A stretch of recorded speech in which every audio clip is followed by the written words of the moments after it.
Hello there, Virgos. Welcome to your tarot reading. I apologize for the delay with this reading for you guys. I was traveling the past week and I got really sick, so I was not in the right frame of mind to be doing videos, and I didn't want to shortchange you guys, so I had to wait till I got better. So I am sincerely sorry.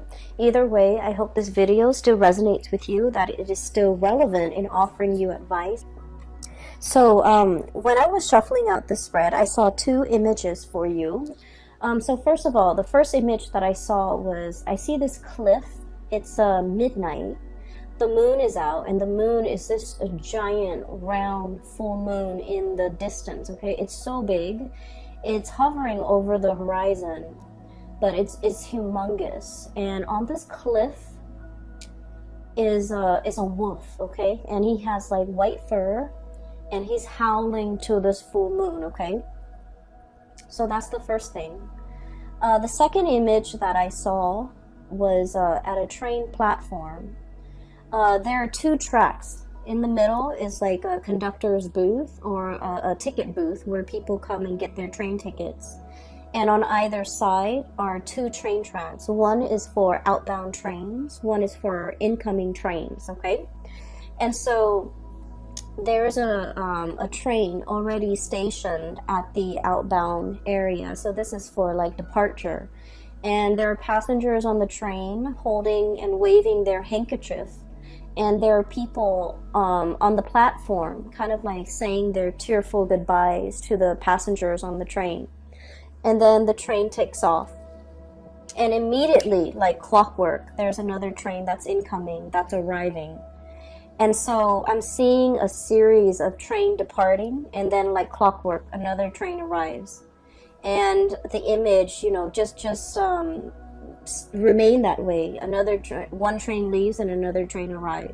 It's also like, it feels to me like it's synchronized in such a way where something has to leave so that new things can arrive. Okay, and the new things can arrive until something leaves. So that's what it feels like. It's very cyclical. It's very synchronized. It's almost like preordained, designed, and it seems as if, you know, things are very much like clockwork, which is something you might appreciate because you guys are very punctual and you guys are very efficient with your timing. Okay, and you like things to be neat and to be predictable and to be, you know, synchronized. Okay. So going back to the first message, here's what I'm sensing, and this is something that I've noticed with a lot of Virgos. You guys behave very much like a Capricorn, okay? Capricorns are known as like the lone wolf, okay? They're the lone wolf in the zodiac. And they're very stoic, they're very self-contained.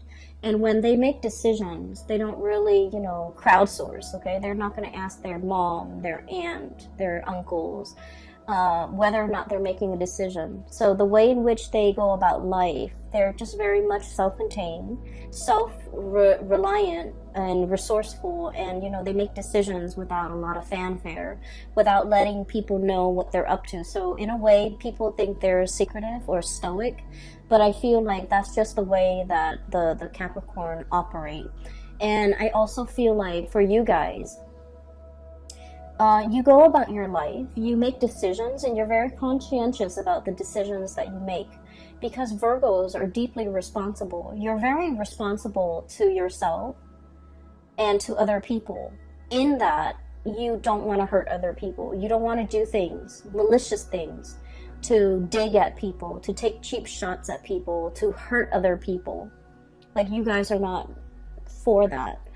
And I feel like the only time you consider other people in your decision-making process is you don't want to make any decisions to, you know, in case it might hurt the other people, it might,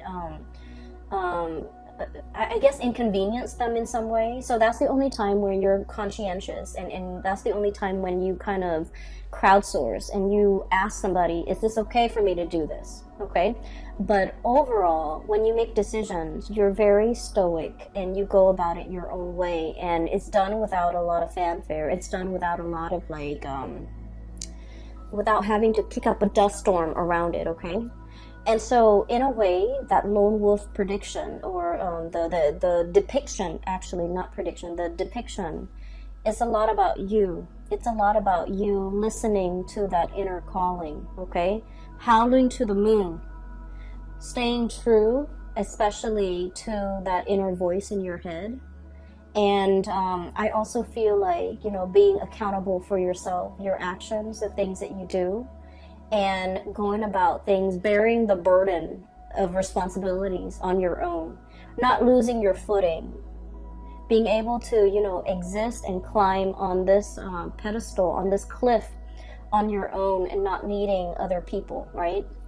So that's what I'm feeling. And so I feel as if there's something that is really nagging at you, okay? This is like an intuitive message, or even like a psychic nudge that is really nagging at you because of that wolf howling to the moon. It screams out to me a sense of immense longing for something, wanting to call it into being, wanting to manifest it, wanting to create it, wanting to I guess like verbalizing what it is that you're calling for, right? So then it comes into the picture. And what I have here is the shaman. And this is about divine wisdom, spiritual power.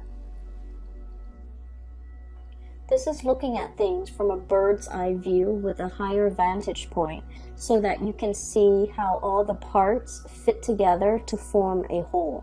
Seeing how things are very interrelated and interconnected, so that one decision made will have ripple effects to create, I guess, like a disturbance, or even to affect something that is further afield.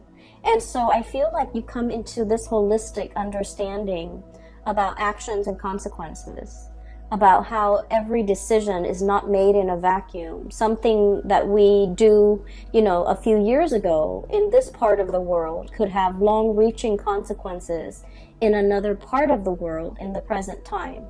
So it's almost like being spiritually mindful about the energies that we send out into the universe, so that we don't affect things in a negative way. Being responsible and being resourceful, and understanding that, you know, energies, resources are very finite, and so we don't take more than we need. We don't deprive other people of limited resources if we're just, you know, scrambling for resources to hoard and to hog. Okay, so I feel like you're coming into this really enlightened state of being, where you're starting to understand cause and effect, actions and consequences. And it's not just, you know, whatever exists in your linear time. I feel like you're trying to understand how actions and consequences can reverberate through time. And when I'm looking at this, I also feel like, you know, this sense of immense wisdom that is coming into your life. I feel almost like there is a situation that you're longing for, you might be clinging to, you might be thinking about the next step, you might be contemplating what is going to be made available to you, what is coming through. And I can assure you, the last two cards are about outcomes, are about, you know, we start the beginning of the month here, and eventually we want to end here. And so where you are right now and where you want to be, we want to look at all the energies that are kind of like affecting, hindering, or helping your progress to get you where you need to be, okay? And so what I have here is the 10 of acorns. This is the 10 of wands. And then I have the star. And the star card signifies, it's wish fulfillment, okay? It's being able to achieve whatever it is that we desire. And when it's paired up with this 10 of acorns, 10 of wands, the acorn energy is the wands in this deck. It's about unburdening ourselves, letting go of physical belongings, letting go of expectations, letting go of things that are really bogging us down, making us very heavy. Resentment sometimes, you know, resentment, clinging on to relationships, clinging on to a way of life, clinging on to possessions, clinging on to, you know, people that we feel very emotionally connected to, even though they might no longer serve a purpose in our lives. So I feel like there's an unburdening process that is happening here. It's associated with the star, so it's kind of like a reminder. You need to unburden. You need to kind of let it go so that you can move on, so that you can travel light, so that you can feel free to be able to attract and to manifest, to have new energies come in, to manifest new things, and to draw new things to come into the picture. It's like that platform, right? It's synchronized, and it's perfectly designed and engineered, where one train leaves and the other train arrives. Okay, so I feel as if there's a message here for you guys.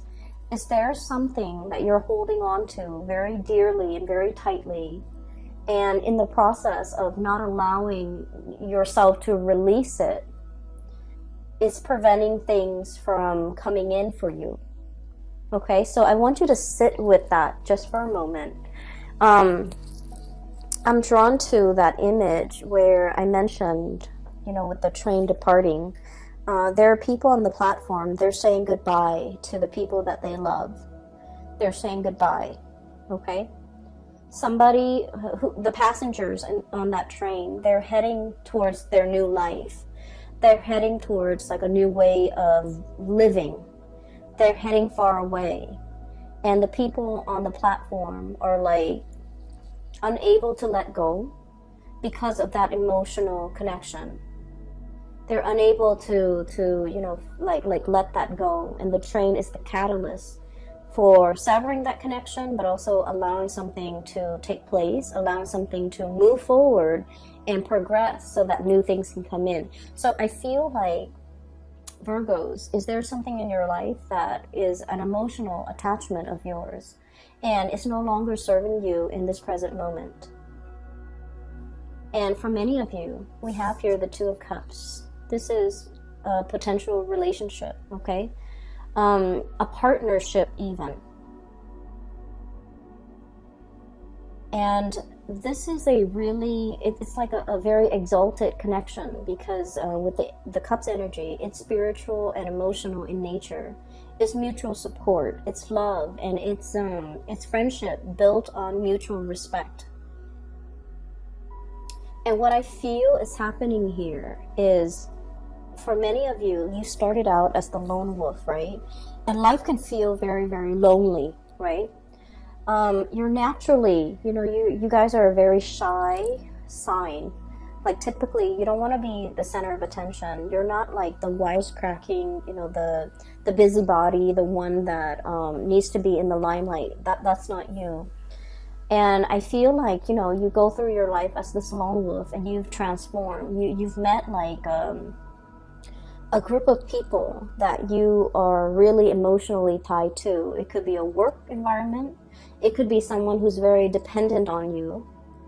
It could be like a mutual situation where it's not toxic or unhealthy, but it's sort of like a really strong emotional connection. And you're unable to change your way of life, to, you know, move out of your location, to get a new job, to get a promotion, to progress, to want more. It's something that could potentially take up a lot of your time and energy and resources, and it's disallowing you from having that finite resource to devote to yourself. And so we are seeing this shedding of the, you know, the lone wolf energy, because you're in a partnership or you're in a situation that is demanding a lot more of your time, and you're preoccupied with it. You go to work, and that's the first thing you experience in the day. You go to sleep at night, and that's the last thing you think about. So I feel like it is really energetically pulling you. And I also feel like it's there's a lot of warmth. There's a lot of, you know, I feel like it's a really good connection. But then I also feel like it's preventing more things from coming in for you. Okay, it doesn't mean that this is somebody that's consciously making a decision to block your blessings. I don't feel that it's that way, but I feel energetically it's a little bit of a burden on an energetic level, because energy is very finite. You know, it's not unlimited, right? We can only devote certain amount of energy to certain things, and we can devote a certain amount of thoughts to certain things. And so you want to be focused with your goals, your plans, your actions as an individual, so that you can, you know, bring things closer to you that you really want. So I feel like there's something here about how being as a unit, as a couple, as a unit, as a partner in a partnership, it brings about a lot of blessings. But I feel like something has also run its course, where the obvious decision is to kind of walk away from it. Okay, and I feel that I'm seeing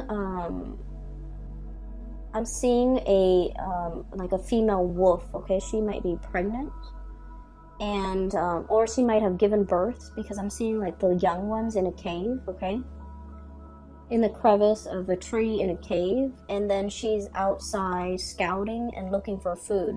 So I feel as if somebody is going out scouting, somebody is venturing out into the world. They're exiting a place of safety. They're going out into the world to go scouting, to scope out the environment, to see what life has to offer, to see what else is available. And then I'm feeling somebody is like drawing them back in, like, no, don't do that. Don't leave me. Don't go there. Don't, so I'm getting here, somebody is afraid that you're going to leave. Somebody is afraid. And I feel like the energies, of course, can be switched. Because on the flip side of being the lone wolf is, being very connected. You might have an emotional connection to somebody, and you're afraid that they're venturing out and not coming back. You're afraid that troubles and dangers will befall them. You're afraid that they might be, lured away from the cave, lured away from their path back to you. So I feel like there's a situation here where somebody is thriving better with independence, and the other person is disallowing that independence. Okay? So it's like, when somebody's old enough, they need to fly the nest. And if you're in a position where you can guide them so that you can steer them away from danger, you want to do that rather than holding them back, rather than not letting them develop to their full potential. So I definitely feel like there's a situation here. It's done out of love. It's done out of that sense of safety and protection. But it can feel a little bit like we're overreaching or overstepping our boundaries, or we're not really doing the other person a favor, because they need to venture out and kind of like experience life on their own. So I want you to look at this combination, okay? This is like, I gotta go out, I gotta find food, I have to go scope out the territory, I have to figure out, where the food source is. So it's kind of like an anteater. And this is an armadillo reaching out his hand, almost like, no, don't go. His or her hand. No, don't go. Don't leave me here. I'm kind of stuck here. This is thorny. I don't want to be here. And, it's like, if you're going to go, please come back. Okay, so I feel like it's a tearjerker. It's like the tearful goodbyes. But with the train, one train is departing, the other one is arriving. Everything is very cyclical. It's going to come full circle, right? So that basically means that they're going to go off and do their own thing. And then one day, they're going to come back around. So they have to leave first for them to return. And so I feel like this is really telling you to allow things and situations to change, to understand that, we have to let something go. If we love something, we have to let it go. We have to let the other person go to find their own life's calling. And if destiny takes them back to us, then it's meant to be, right? So it's like loving with an open hand, okay? Not a closed fist, but like an open hand, so that we can allow the best opportunities to come in for ourselves and for the other person, so that we both can grow. Otherwise, it gets very stifled and claustrophobic, and just, you know, it could potentially turn very toxic. Okay. I feel for many of you, you might be dealing with somebody who might have had their fair share of abandonment issues.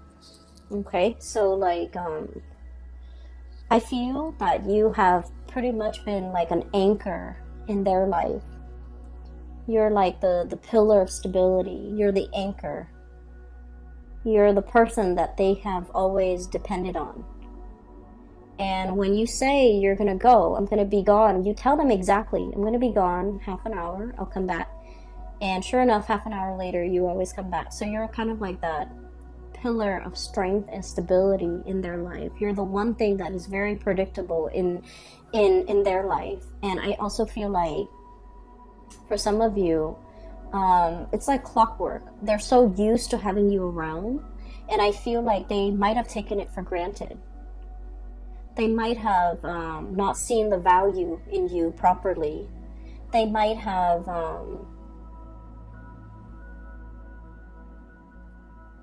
I'm also hearing like downplay your importance in their life.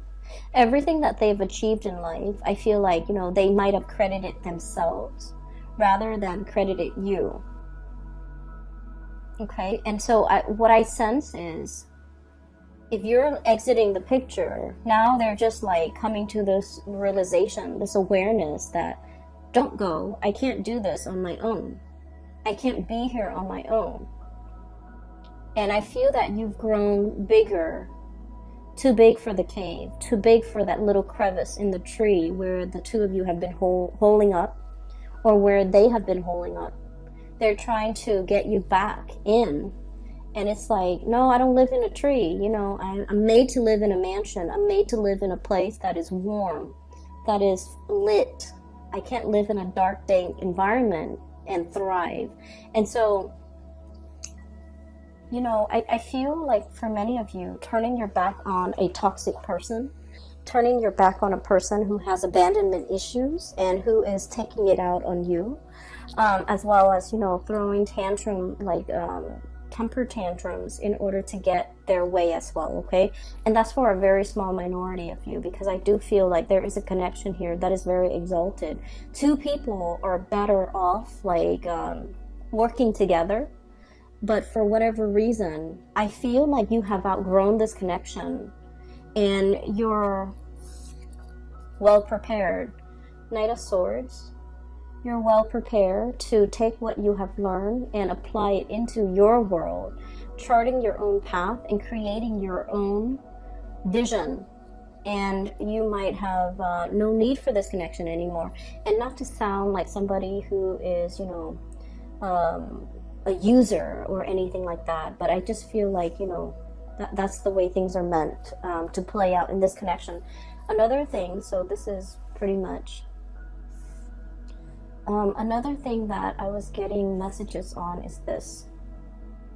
Okay, going back to the wolf howling at the moon. I feel like for Virgo people, okay, and I'm sensing like the way that it's playing out in this spread. We have the world here, and this is like the world is your oyster. There are so many possibilities, okay, and you're the whale here. You're capable of moving into deep waters. You're capable of seeing all the things, all the sea creatures that are lying beneath, okay? Whales also come back for air, and they blow water out of their, you know, the spout, or I guess the blowhole. And they surface for air, and every time they surface for air, they do that splash that is really, it's an amazing sight. Right? So I feel like you are capable of surviving on the surface as well as underwater. And what I mean by this is I feel like there's somebody who only exists in one realm. They have trouble connecting. They have trouble relating. They have a lot of trouble sympathizing, understanding, and seeing the whole picture. But I feel like you are a creature of both world, where you're able to make sense of things. You're able to see the big picture, like I mentioned before. And so life for you is a series of exploration, okay? Virgo is still, it's still a fairly young earth sign. It's still a fairly young earth sign. And so it's asking you to embody this playful energy in the spirit of newness, in the spirit of exploration. For many of you, it can seem very scary, right? It can seem really scary to dive deep into deep waters where you might not be able to breathe, where you might not be able to see, where there could be, you know, dangers that you can't really foresee and escape from. However, you're the whale, you're big, okay? And so little critters are not going to mess with you, pretty much. And so I feel like your persona is really big. Your capabilities are very big. And that means in any situation that you find yourself in, you're going to be able to get out of it intact. And in every work environment, let's just use that as an analogy because I feel like you can understand me better. In every work environment, no matter what tasks your superiors give you, you learn it, you do it well, and then soon you become an expert, right?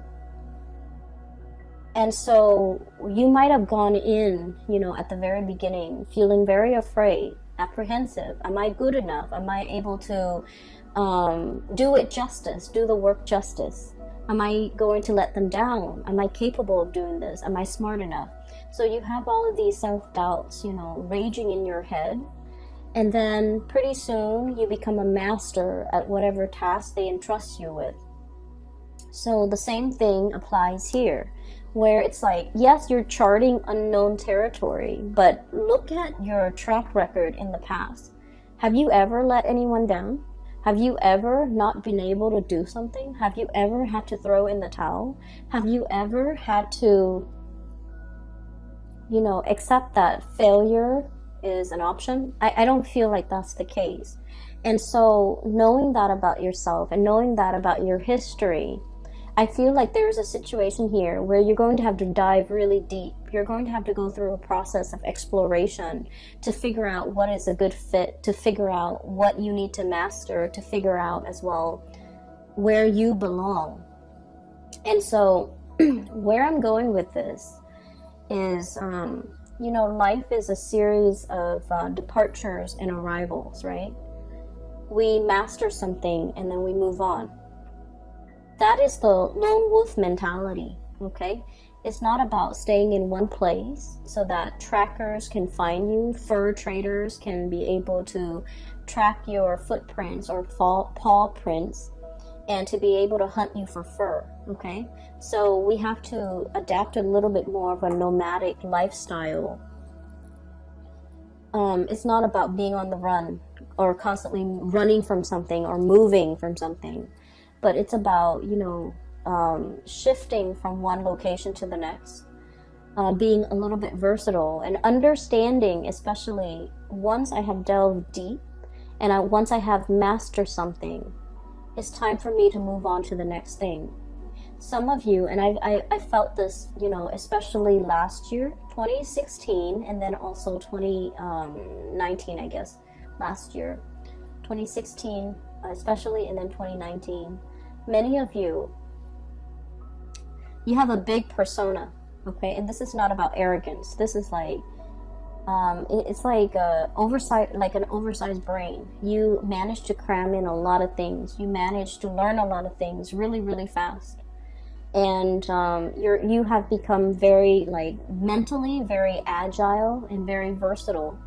And so new projects, new things, new expectations coming through from other people, they don't really faze you. At first you're afraid, but then after a while you realize it's just the same thing. You have cracked a code when it comes to learning new information, storing new information, and you've done it in a way where other people haven't really mastered this. And so if you're aware of that, and if you can write a book about how that's done, what your process is, it would help a lot of people, because I feel like people don't really know how to synthesize new knowledge. Okay, but you do, and a lot of what you're doing is like you're dealing with a new task, and you're relying on something that you've learned in the past that is very similar to what you're doing here, and you're making those connections. And that's why, you know, assimilating new information for you is very simple if you can find a way to articulate that in a book, in a or even, like, you know, in a panel, in a discussion. It would be really beneficial for other people to hear, because I feel like they haven't mastered that, but you have. And so really look at, you know, let's not stay in one place for too long. Let's not stay and give ourselves away. You know, let's not let the hunters and the fur traders be high on our trail, and to smell our scent, and to be able to track us down. Okay, so that's what I'm feeling here. It's a process of understanding when something has already reached its apex, when it's time to let go, and when it's time to, you know, allow something new to come in. Okay, so new things cannot come in unless we depart, unless we let go. All right. And so to tie in with the rest of your reading, I have here the Moon and the King of Swords. The Moon is all about imagination, perception, sixth sense, and intuition, right? What I'm feeling here is with this King of Swords. Okay, this is an air energy. This is all about the mental space, the realm. This is somebody who's very firm with their beliefs. They're unwavering. They can be a little bit dogmatic. They can be a little bit defensive with what they know, what they believe in, and they might not be able to hear an alternative discourse. Like they just can't accept or listen to something that that is a different viewpoint or different mindset. So this is someone who's very, very protective of their knowledge. We have the Moon and the King of Swords. So I feel like you might be dealing with somebody here who's very skeptical, who's trying to figure you out, who's trying to make a connection with you. They're trying to figure out why you are behaving the way that you do, how your big persona. It's almost like they're trying to crack your secret. They're trying to crack you. They're trying to understand you. They're trying to draw out the wisdom and the knowledge that you have spent many, many decades trying building up. And they're having trouble seeing you. The Moon is about confusion. It's about seeing something that's not there, or seeing a situation through like it's like looking at life through frosted glass. Everything is very blurry. Everything is a silhouette, and it's very blurry, and you can't make out the features, and you can't make out things in certainty. So the way that you are behaving with this person, you might be quite elusive. You might not want to engage and socialize and to reveal all of yourself. I feel like they're looking at you very skeptically, and I do sense that, you know, I'm hearing the word underestimate. Okay, like somebody might be underestimating your capabilities. They might be looking at you as like, oh, that's not a worthy adversary. And then you prove yourself to be very transformative, to be a force to be reckoned with. And I feel like it caught them off guard. Okay, so now they're kind of like looking at you skeptically and trying to figure things out. Okay, so I feel like you might be a little bit of an enigma to them, and it's difficult for them to make sense of the connection or make sense of who you are as a person. I do sense here there is as well a very strong emotional connection that you have with somebody. And I feel like there are a lot of ideological differences, okay? So I have an air sign and possibly even, excuse me, let me see, and even an earth sign. So Taurus, Virgo, Capricorn, Aquarius, Gemini, and Libra with this king of feathers. This is somebody that is very no nonsense. And what you really like about them is their sense of predictability, okay? This is somebody that's like, they don't talk out of the side of their mouth. When they say something, they mean it. When they say, I'll meet you at 5, they mean at 5. They're punctual, they're dependable. Excuse me. And in some ways, they might be that pillar of stability in your own life. So it's somebody who's very predictable. You know where you stand with them. And you know, like, you have a really strong affinity towards them. But I also feel like there are a lot of ideological differences between the two of you in this connection. Excuse me. That is,